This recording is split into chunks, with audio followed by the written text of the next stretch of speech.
It is a truth universally acknowledged that a single man in possession of a good fortune must be in want of a wife. However little known the feelings or views of such a man may be on his first entering a neighbourhood, this truth is so well fixed in the minds of the surrounding families that he is considered the rightful property of some one or other of their daughters.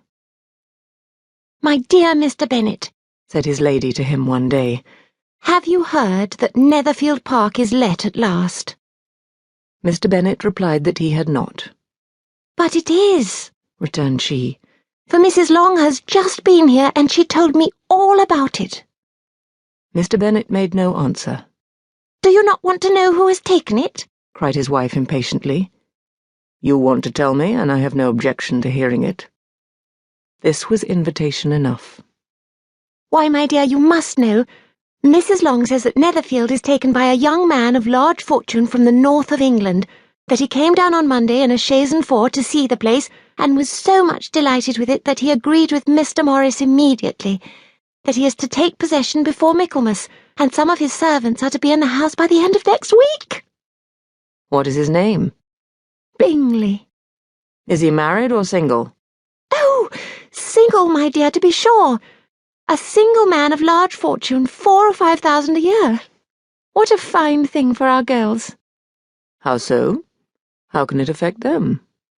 "My dear Mr. Bennet," replied his wife, "how can you be so tiresome? You must know that I'm thinking of his marrying one of them." "Is that his design in settling here?" "Design? Nonsense! How can you talk so? But it is very likely that he may fall in love with one of them, and therefore you must visit him as soon as he comes."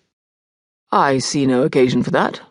You and the girls may go, or you may send them by themselves, which perhaps will be still better, for as you are as handsome as any of them, Mr. Bingley may like you the best of the party."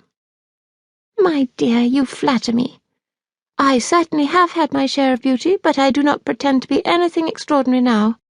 When a woman has 5 grown-up daughters, she ought to give over thinking of her own beauty." "In such cases a woman has not often much beauty to think of." "But, my dear, you must indeed go and see Mr. Bingley when he comes into the neighbourhood." "It is more than I engage for, I assure you." "But consider your daughters.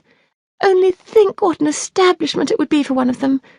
Sir William and Lady Lucas are determined to go merely on that account, for in general, you know, they visit no newcomers. Indeed, you must go, for it will be impossible for us to visit him if you do not." "You are over-scrupulous, surely. I dare say Mr. Bingley will be very glad to see you, and I will send a few lines by you to assure him of my hearty consent to his marrying whichever he chooses of the girls, though I must throw in a good word for my little Lizzie." "I desire you will do no such thing. Lizzie is not a bit better than the others, and I'm sure she's not half so handsome as Jane, nor half so good-humoured as Lydia, but you're always giving her the preference."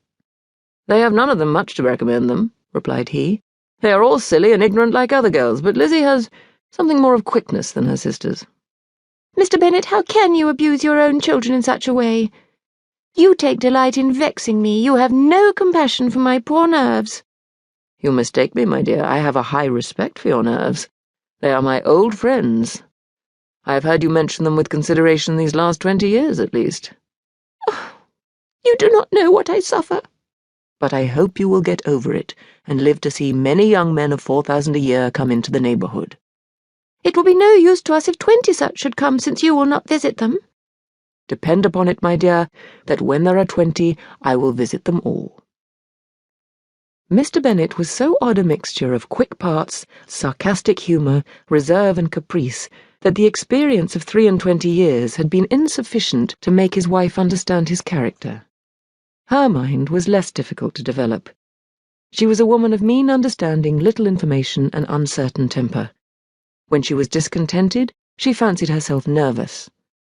The business of her life was to get her daughters married.